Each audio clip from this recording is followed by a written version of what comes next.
Hey, everybody, welcome. Welcome. It's so great to have all of you tune us in and turn us on. What would you do if you knew you could not fail? What would you do if you knew you could not fail? I have been asking that question. Somebody asked me, how long have I been asking that question? Because that question's been floating around.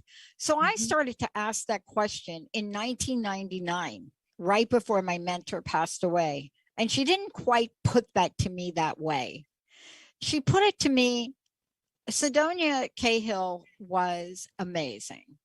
And she is one of these people that when you think about the reluctant mystic and you think about fulfilling your destiny and you think about Robin H. Clare joining me here today, best-selling spiritual author, you think about what we're going to talk about here today, you can't not help think about the people in your life that have helped shape you, that have helped carve pieces of you away that you didn't need. And, this conversation today is so cool because the timing of this is so perfect, but the conversation in itself is powerful. Now, look, if you know Robin, you know about Hungry for Answers. You know that podcast on the first and third Thursdays. You know that. You know that she is somebody that is coming and it's in the forefront of, how should I say it, recovery.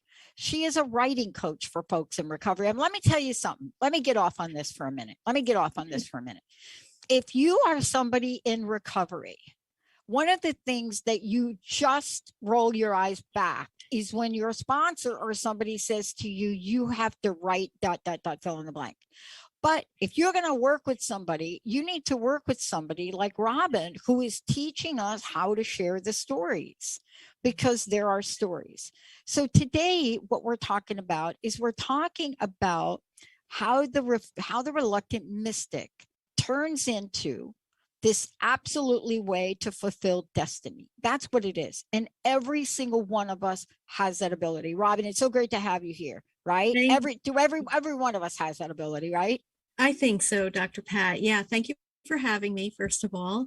And I do believe that everyone has the opportunity to get to know their soul on a deeper level and to be able to say, wow, what is my soul trying to teach me? How has it been guiding me since I incarnated into this body? And are all the things that are happening to me part of my destiny? And so that, I believe, once you're on that path, then there's a possibility to become a mystic, which is someone who is living their path so succinctly and so attuned, not only to their soul, but to the spiritual guidance that's available to them, that they get to call themselves a mystic. And the reluctance comes into when we're afraid to speak our truth because of past lives or current lifetimes. Even, I have to say this, I was hesitating on what can I talk about on the Dr. Pat show? What can I say? Like, how much can I reveal of who I am and what I do? And I'm thinking, wow, I'm right here, right now, in prime time, being reluctant. I mean, it's so true. It's so true. I just think about these moments, and I think you just beautifully stated how they show up.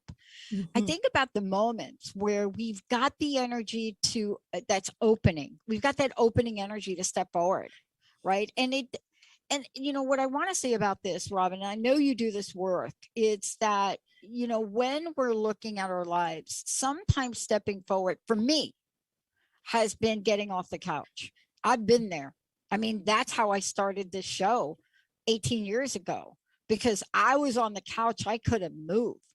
Nothing in my life on paper pointed to the fact that I'm stuck on the couch. It never made sense to anybody why I couldn't move.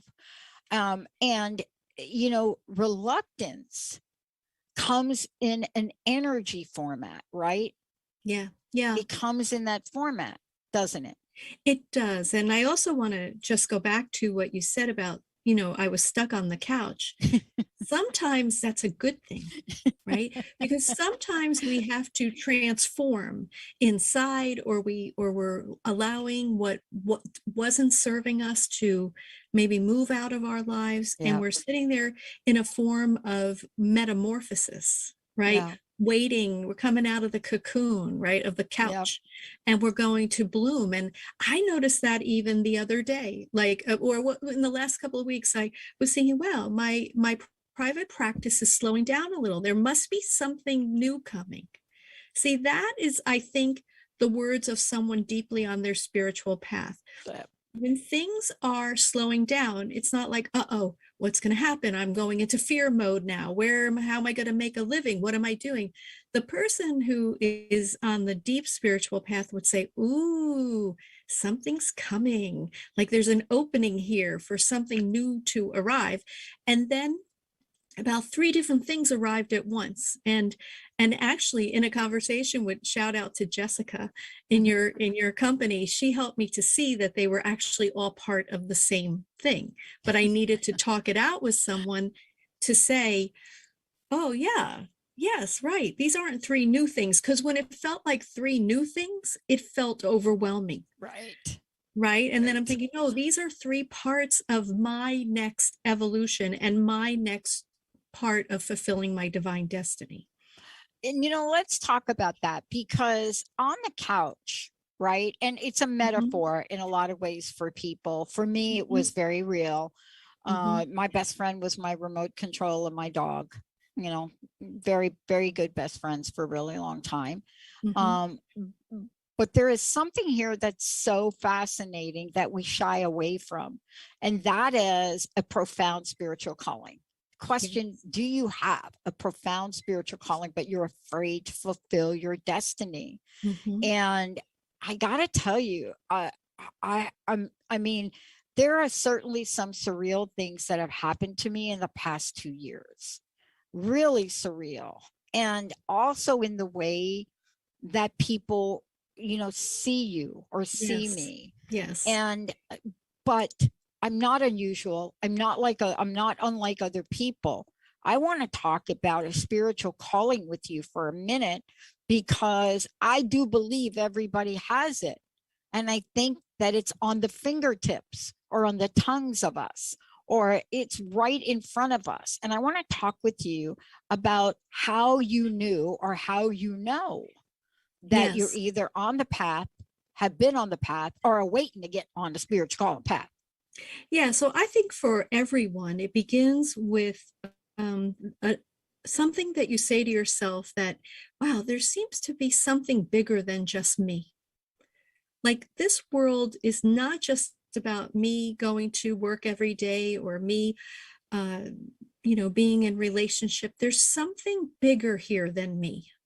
And when you feel that connection, then you start going on your spiritual journey. So I think that the spiritual calling begins with the spiritual journey that you step onto, maybe finding things that are very interesting to you, that you're reading, that you're going and working with teachers, watching movies, whatever it is that gets, spending more time outside. And then I feel like once the divine knows that you're serious about it, they're like, ooh, look at that. Look at that. I think this person is someone that can help us heal humanity and heal Mother Earth. Let's see what let's see what she or he are willing to do. And so for me, I was working in corporate America, but I had this calling and I just didn't know what to do. And so I stood on my deck for almost a year, Wow. asking the same question every night: how can I be of greater service to mankind? And I knew that there was a being of light standing next to me, but I was wicked afraid to turn and look who this being of light was. And I just kept saying it. I kept saying it. And what I came to understand is that at that moment in time, I committed to being of divine service because I said it so many times, right? But they Yeah. say repetition, right?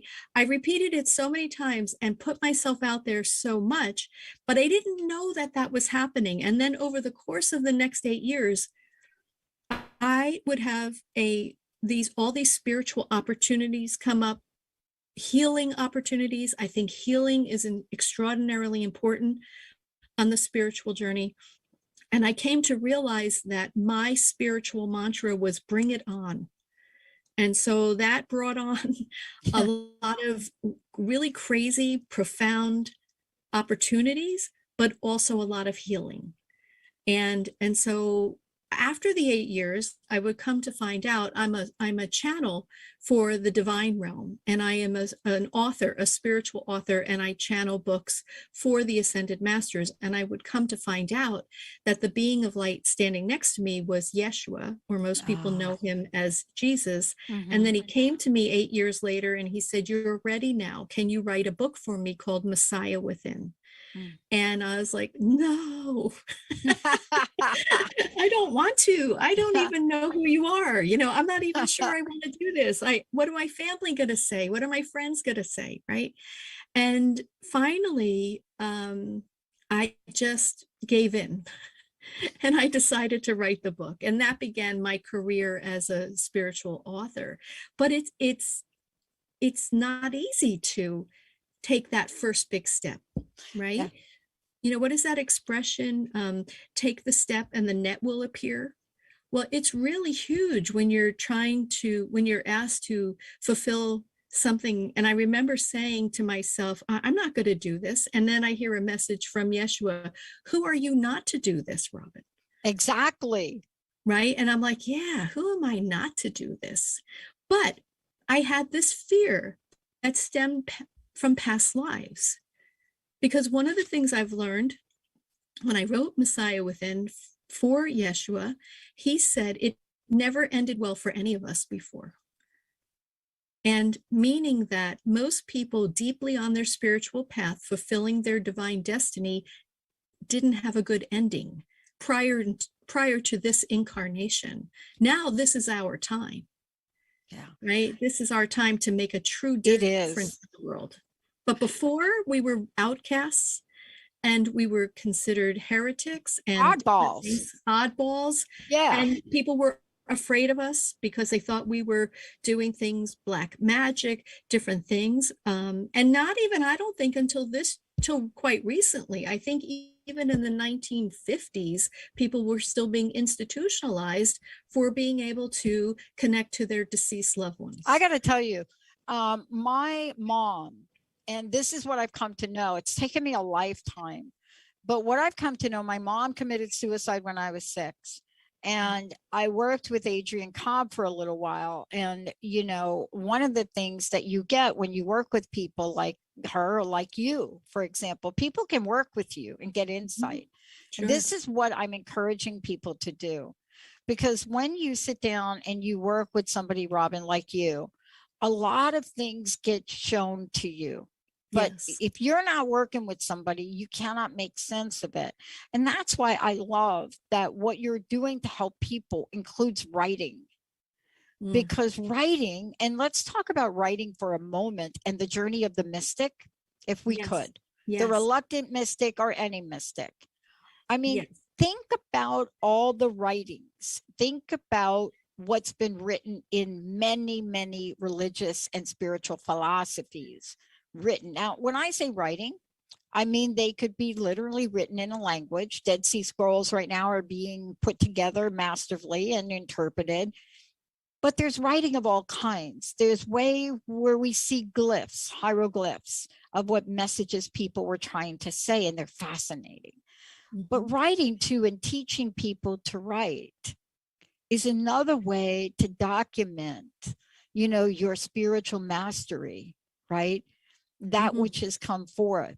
And because you've written the books you've written, and because you've sort of come out in this world, now what happens is the door gets open for other people to walk through, doesn't it? Right. And when I was first getting a glimpse that I was to write for the divine, they would wake me up in the middle of the night at 111, 222, 333, 444, and I would have to get up and write. And the only thing I knew to do was to write letters to God. Dear God, this is what is happening in my life, and then I would write the answers. And it was the only thing I really knew how to do, because I didn't consider myself a channel, and I didn't consider myself an author or even a writer. I would write corporate reports, but that was it. And then one day I said to my guides, do you think you could stop waking me up in the middle of the night? Uh-huh. And they said, yes, why don't you start writing in the middle of the day? Okay. And there you go. And you know what? And there you go. And I love this, because you and I have had many conversations with you tuning in. And I don't know another language for it, but you tuning in on what your vision, what you saw, not just for yourself, but for us. I mean, from the day I met you, we've had multiple conversations like this, that allow for that opening and the possibility. And for me, just hearing you talk about these things, and then your life, and then your own vision, I mean, this is really the calling. I love what you said. I want to get to it here too, to talk about this, about the path from reluctance to fulfilling your destiny, because we have to talk about this. If you are in a place of reluctance, the message really to everyone out there is, it's simply a place of reluctance for the moment. It doesn't become your life. So for you, you overcame roadblock, and got there, including you're waking up in the middle of the night. What can we say to people that are really facing these roadblocks? So reluctance to me comes when you're afraid. Right? You have the spiritual calling, and you can do all of these things, and you want to fulfill your destiny. I think there's fear in the way. For me, I was in addiction for many, many years. And so I felt almost like a fraud trying to do this work. I did it anyway. And to me, that's what I think is beautiful about there are two types of reluctant mystics. Ones who will be reluctant and not do anything, not take action. And then there are the reluctant mystics who will do it anyway and just keep plowing through until they're maybe figure out that they're in recovery. They can come into recovery, or they can heal their wounds. They go to therapy or life coaching to take a look at the trauma that is blocking their ultimate connection to their divine source. Because when you're in, your trauma patterns are the most active patterns in you, it's difficult to see your own light. And so I think all of those things play a part. What is your family going to think? What is society going to think? And yet, when you have someone like Yeshua say, who are you not to do this? Right? You almost say, yeah, really, like, what the heck, right? Not to do this. Well, Robin, let me ask you about this, because, man, you hit something really important to talk about. You and I both know what happens when we stay reluctant beyond the point that we're supposed to. Okay, I'm making this up now. I don't know if this is true, but this is an experience. You're reluctant, and you're hanging out there, but there's a point by which you're getting enough information to move forward, and we don't. In my case, it was 6 months after dialing that wrong phone number, and here I was paying for airtime, and people in my small circle were like, we got to take her over to Harborview. She's not well. There's something not right with her. What they didn't realize was it wasn't right for me before. I couldn't do what they thought I was going to do. I couldn't take this degree and all this great research and go back to corporate America. I couldn't do it. Well, and there's also the concept of divine timing. Yeah. Right? Because a lot of times, many people on the spiritual path will hear a message, whether they hear it themselves or they get a reading or talk to someone, and they're like, really? Okay, when, how, now, jump now? And the divine's like, I don't know, because we don't know what time it is, right? I'm making a joke, but the divine doesn't know what time it is here on earth. They just know that you have a destiny that you're trying to fulfill. And if you get the message now, it may not be the correct time, but they want you to know about it. So they're planting a seed inside of you that says, hey, this is your potential.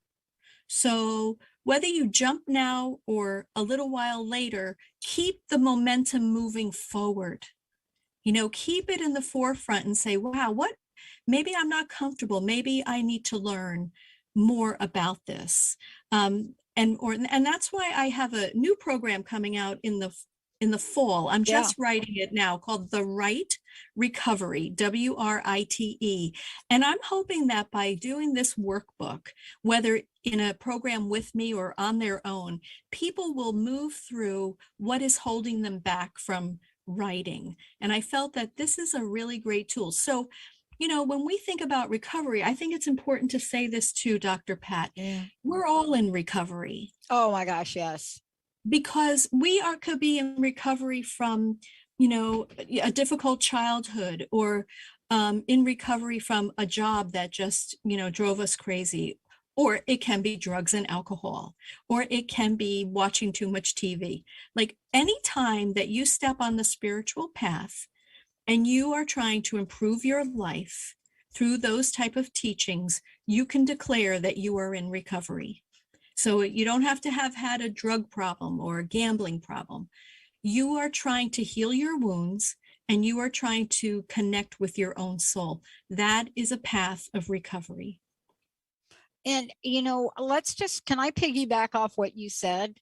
Right now, everybody is going through what you just described. And what I mean by everybody is that we are sitting now in a situation we have never been in. And I got to tell you, it's played out, Robin, at the highest visible places, the Olympics. It's played out. So ask yourself this question just for a minute, because you and I know this about recovery, right? Mm-hmm. We know that if you see the tip, of recovery, or you see the tip of addiction or what's going on, just like the tip of the iceberg, yes, you know that there's this big chunk of ice underneath. Oh, yes. And what a message for us to now pay attention to the many ways we are numbing ourselves or not addressing, the need for us to have an outlet or to find a way to be spiritually connected. But writing in the journey of recovery, whether it's eating, whether it's recovery from COVID-19, it's still recovery. Yes, it's still recovery from 18 months.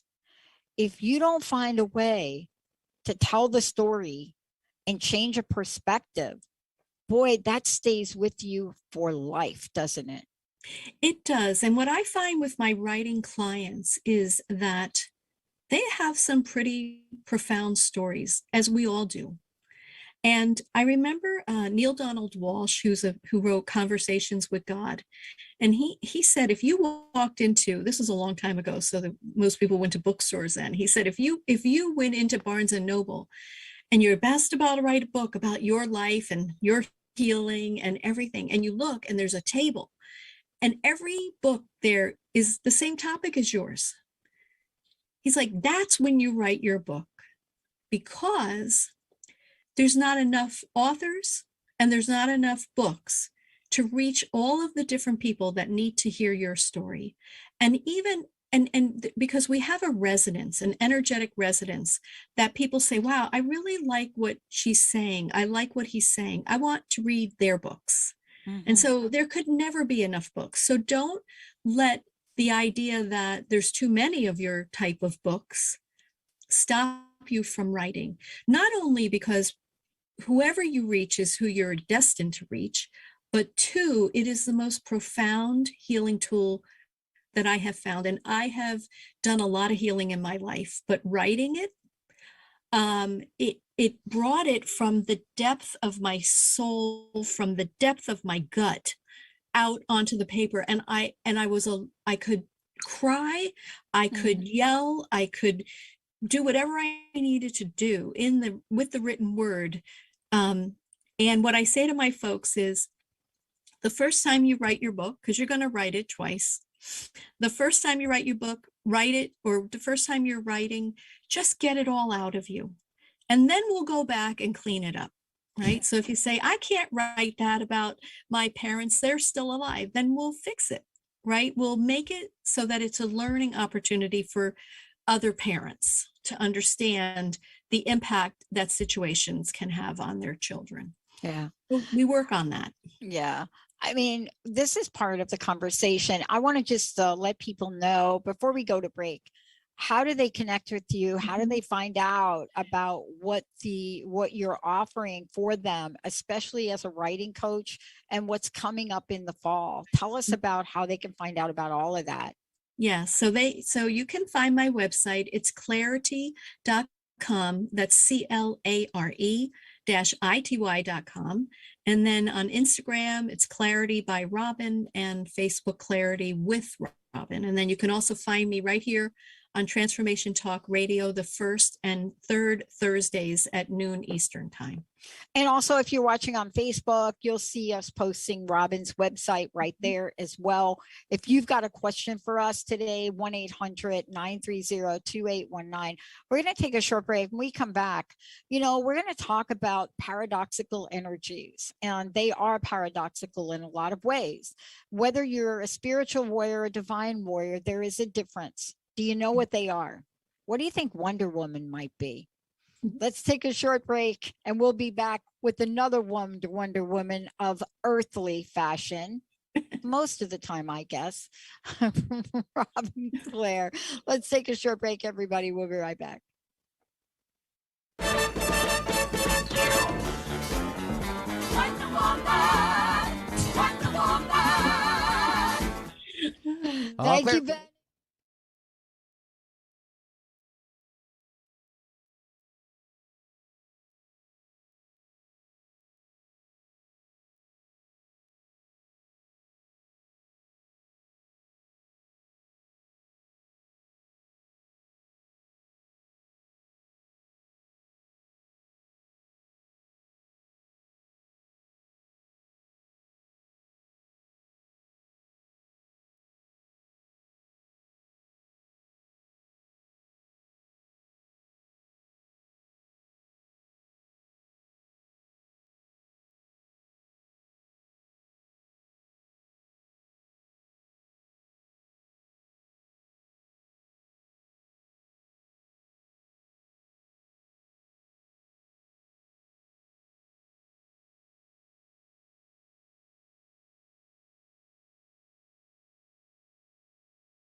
And I got to bring it back on. Yep, stand by. All the world is waiting for you. That's what I want to talk about. These, look, we're going to talk about this today because what we're talking about with Robin H. Clare, we're talking about Robin Clare, is a lot of things. And, if you want to find out more about Robin, of course, go to the website clare-ity.com, CLAR-ITY.com. Not only are you going to find out about that, but you're going to be able to listen to Hungry for Answers, the podcast, first and third Thursdays, right here in Transformation Talk Radio. But more than that, you're going to talk about and learn about how the journey that each of us takes, how we go from this place of reluctance to fully stepping into who we are. And, what does that mean? But, Robin, one of the things we were talking about before the break, and I want to come back to it, is, we were chit-chatting during the break, and I mentioned something to you. I said, I was really struck by the fact that we have certain portrayals of heroic, really powerful, and I want to call them superheroes, but they're not. They're characters out of comic books, right? And the way Wonder Woman was portrayed, a modern Wonder Woman from the get-go, you really knew there was something that was different, but nobody could really pinpoint it. And I think you're about to talk about this. I think when we celebrate courage and warriors and we celebrate people on the journey, we think about the energy they bring forth. So it really comes to, is it a spiritual warrior? Is it a divine warrior? Is there really a difference? And how do we know the energy of each? Yeah. So I was thinking about that when you were sharing about Wonder Woman, and I was thinking too that she really is the full personification of both her divine feminine and her divine masculine. And so she is just completely empowered to be the ultimate version of herself. And I think that's what we find in all of the people that we really admire, who are doing very creative work on the planet, but also making it happen. So they take an idea, they're not reluctant, and they make it happen. And I think that that's part of it. So to answer your other question, the movement from spiritual warrior to divine warrior. So to me, a spiritual warrior is someone who is really studying the spiritual path, and they're doing their healing work along with it. That's part of being the warrior. You just can't be reading or listening to podcasts. You have got to heal your trauma so that you can let more of your light in. And so they're studying the spiritual teachings. People might say, hey, look at Pat. She's much more spiritual now. Like, that's when you know, right? When someone defines you as spiritual. But also in my book, Feast and Famine, Sophia, the Holy Spirit, said that, and she has said this to many, many spiritual teachers, suffering is an option on the spiritual path, meaning that we can still suffer if we want to. Pain is inevitable, and suffering is an option. So we have a choice. We can waffle between, yes, I want to suffer, or no, I don't want to suffer. And so it becomes an option. For the divine warrior, two things that happen. Instead of just learning about the spiritual teachings, you become them. You embrace them fully and you live them every day. You absorb them almost. And then everything that you say and do and feel is about what you've learned on the spiritual path, and it becomes you. And the second is that suffering is no longer an option, meaning that you don't need to suffer anymore. Because if you are embracing and living the spiritual teachings and working to become one with the divine, i.e., becoming a mystic, there's no need to suffer, because I don't think there's any suffering going on in the non-physical realm. I think it's all love. All love. And that's what we're striving here to become. What I believe is the meaning of life is to be able to live like a divine human being, a divine warrior, while you are in human form. Mhm. So live your divine nature while you're a human being. And I believe that that's ultimately the goal. And so that requires you not to be suffering, because there's no room for that anymore. Yeah. Mm. You know, I- when we think about this journey and we think about the transition and the transformation you just talked about, I'm really struck by how we are all being invited to the spiritual party. Mhm. We're all being invited to dance with the divine. Yes. And I'm struck by that today. And I think what caused the rise in this, and this is my perception of it in the world, what's causing the rise of pure, unedited truth is what you're talking about. And it's showing up because when you're in that realm, there's a level of truth that comes forward that you just can't not be it. You can't not say it. You can't not do it. And we saw it in Simone Biles. We Yes. saw a level of, talk about spiritual divine warrior. Part of what people are looking at. And, we have a pop culture here. And when a person like Taylor Swift comes out and literally in her words, in her song, in her nature, opens the door and embraces a Simone Biles and literally brings Simone Biles to tears. That is the energy. Right. See, that is the energy, isn't it? That's the oneness. Yeah. Right. That's the oneness that we're all striving for, because we are all one. Oneness means embracing our differences, but knowing that we are all divine sparks of the divine realm, or God or goddess, whatever works for you. But that embracing, that's unconditional love too, right? Acceptance without judgment. That's how I define unconditional love. That's what Taylor was doing for Simone there, was showing the world that we should be embracing her with unconditional love, instead of saying, oh, she ruined our chances, right? Like, she took care of herself, right? Which in turn took care of the rest of the team. And look what happened, how other members of the team were able to really shine, right? Because she made that decision. And, I was really struck by the fact that people from all walks of life started to talk about what happens when truth comes out. Mm-hmm.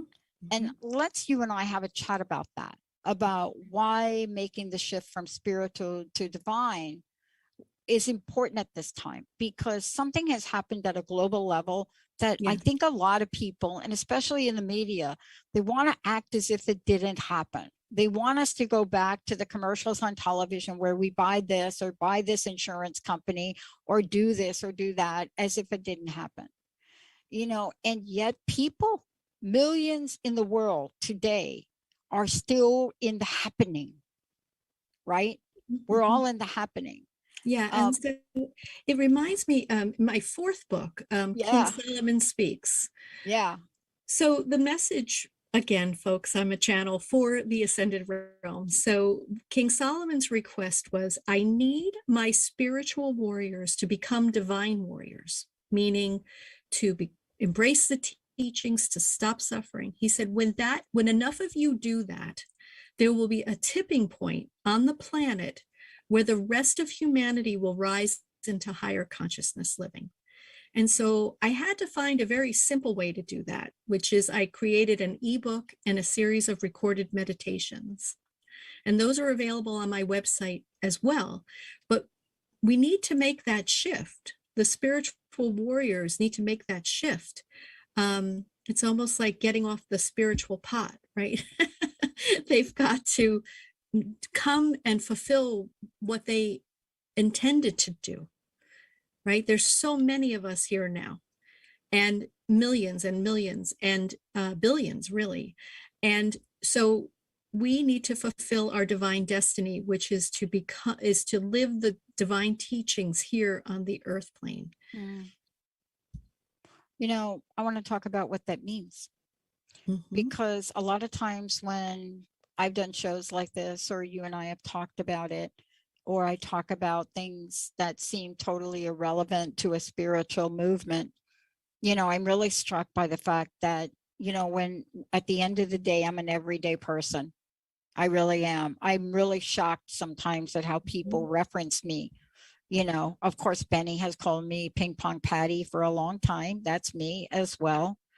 Um, and what's interesting is, every once in a while I'll have an experience like I had last week where somebody must have, heard that reference, which I love. It's a term of endearment, comes from, my friend and colleague, Benny Mathers. And Right. it is true. It is me. I'm Ping Pong Patty most of the time.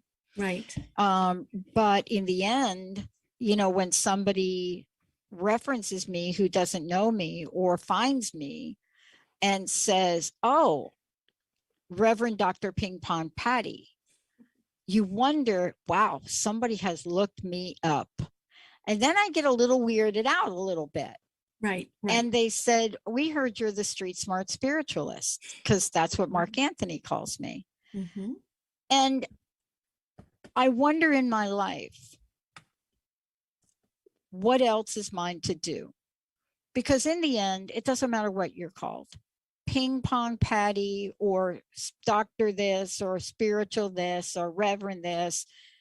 The question is what you mentioned.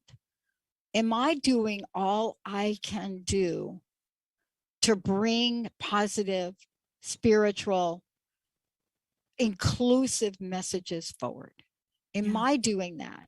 And that's really, for me, what I face myself with every day. But I was somebody once that couldn't do her laundry. I was digging in a dumpster for hot dogs at 17.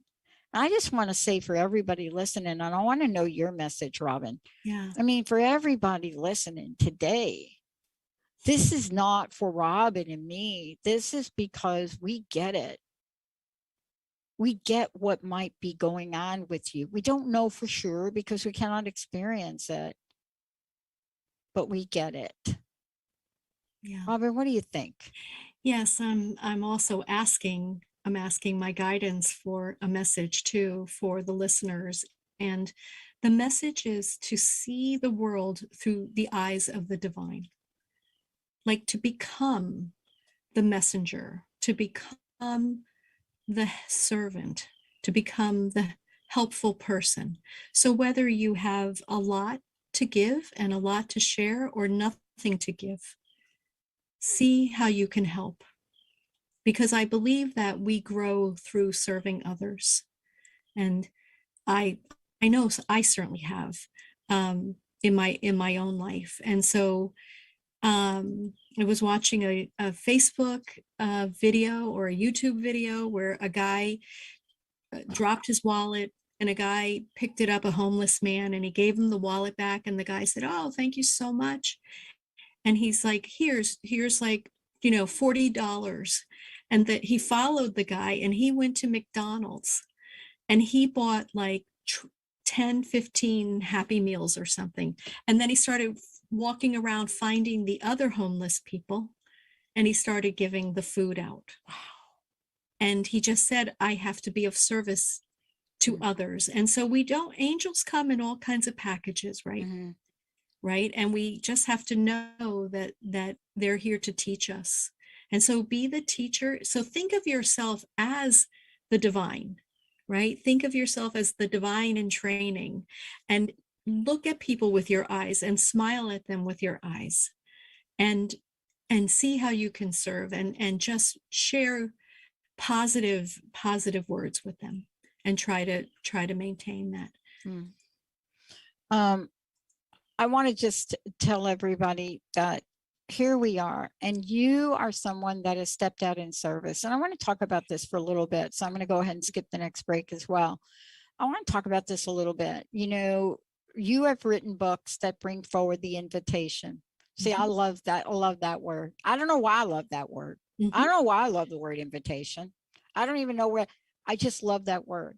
But it's an invitation. And you're really You're the messenger, the channel. You're the one that's bringing forth the invitation. And, you know, the message today, as we look at spiritual calling and we look at destiny and we look at who we are in life and we look at what's in front of us, there's an invitation for everyone, Robin. Yes. That's why you do the work you do.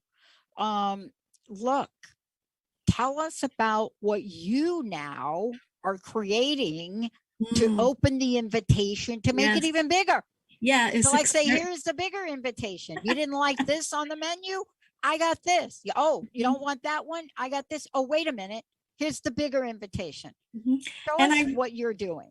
Yeah. And I really want to say, before I even share what I'm going to be up to next, it is about that. It's about staying open to the invitation yourself, right?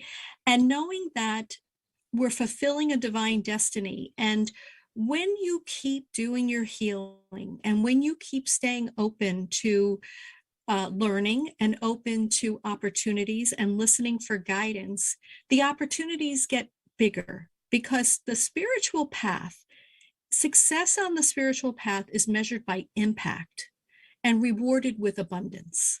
And so the more that you stay open to it, you have an opportunity to make a greater impact. So coming up very soon, I'm working with a dear friend, Astara Ashley, from the Flower of Life Press, and we're creating what's called the Wise One channel, and WISE being an acronym of Women's Inspiring Stories That Elevate Others. And what we're going to be doing is anthologies, which are books that are written one chapter each by 20 different authors. And so we're doing that with a podcast with them, as well as an online summit. And so the first anthology we're going to do is a book called The Reluctant Mystic. And I will be the leader of this book. I realized when I was starting to write The Reluctant Mystic that it wasn't just my book. And I realized that there are many, many people who are what I call reluctant, or were reluctant mystics. And that being that they had a spiritual calling, a divine destiny, and they were afraid, but they did it anyway. And so I want to honor these reluctant mystics in this book by showing others how they can move beyond feeling reluctant. And so I'm so excited about this venture with Astara, because we're going to create many anthologies together. And what I love about the anthology, there's so many things I love about an anthology. One is that you write one chapter and you're an author, because you're part of this beautiful collective energy book of 19 other authors. That's incredible. And then you become part of a community of all of the other women in your anthology, right? And then we're going to be doing a dedicated podcast on Transformation Talk Radio called The Wise One. Yep. And we'll be interviewing our authors. And then, of course, the online summit, where we'll be coming together for a specific amount of time to teach on the topic. So this is just, again, this is so exciting for me, because it's everything that I have done up to this point. I just spent the last year doing a podcast. I've been writing coaching, right? I've been teaching for years.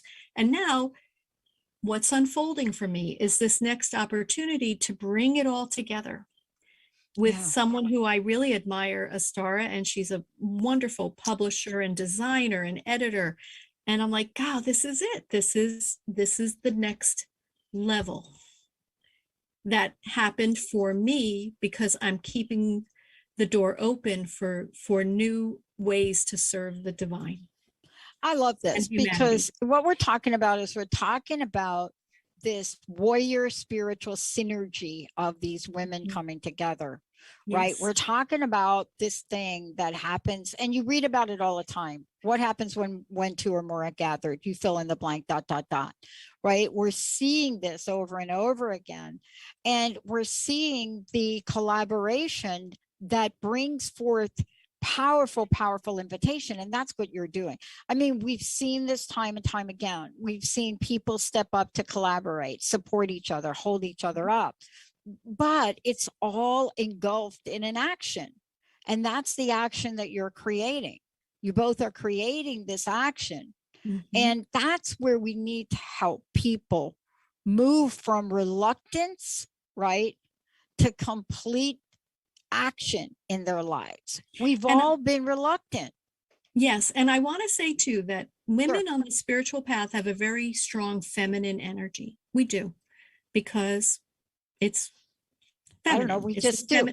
We just do, right? By taking action like this, Astar and I are truly activating our masculine energy, which is about supporting and providing and taking action. And so we're doing this consciously that way. You know, we can talk about it till we're blue in the face, but now we're going to do it. And, you know, and I just love it because now it's another collaboration with Transformation Talk Radio. And I just see the benefits going all over the place with this. So I want to ask you this in the last couple of minutes we have left. We've talked about a lot today, and certainly, you're demonstrating what it looks like to take this energy, take divine, take spiritual warrior energy and bring it together, and then look at spiritual teachings and learning from other people.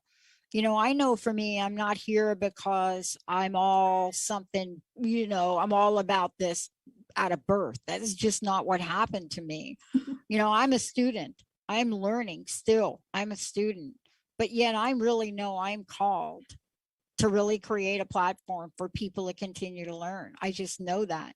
Right. Tell me from your perspective, your vision for yourself, for what you're creating with this group of authors. I know you've got this deep divine warrior vision. Tell me what your vision might be. Yeah, so our vision for The Wise One, Women's Inspiring Stories That Elevate Others, is to not only uplift the women that are involved in the anthologies, but to reach a greater audience. It's almost exponential, right? If you have 20 authors of one book, that the wisdom that's contained within these books can go so much further out to help society in general and to elevate women and men.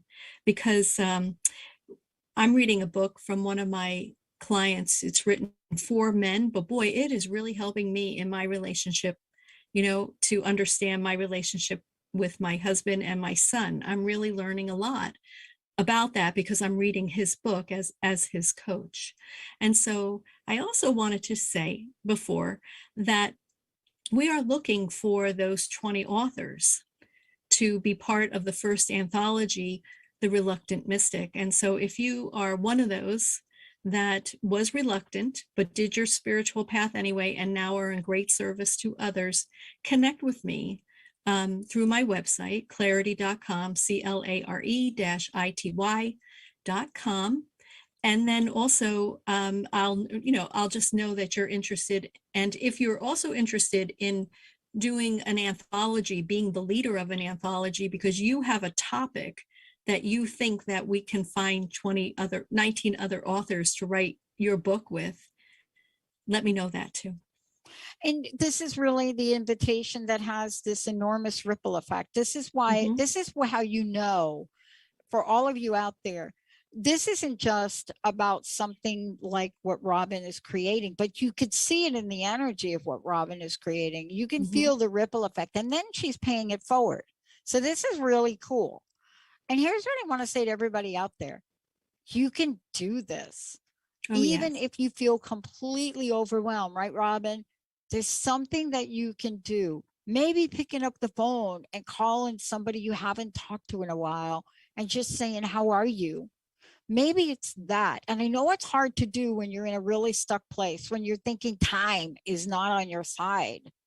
But I'm telling you, if you take a moment to create this kind of energy Robin is talking about, if you take a moment, just a moment out of your day to do this, you will feel the ripple effect of that act for Mhm. days to come. Robin, isn't that what you're creating? That It kind is of what- ripple effect. Yes, absolutely, that kind of ripple effect. And I also wanted to share with everybody, I have a free 30-minute session with me on my website. So if you need someone to talk to, let it be me.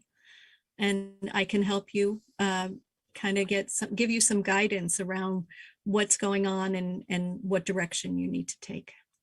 I love it. Robin, one more time, tell people how they can talk to you, find out about you and all of the above. Yes, so my website is clarity.com,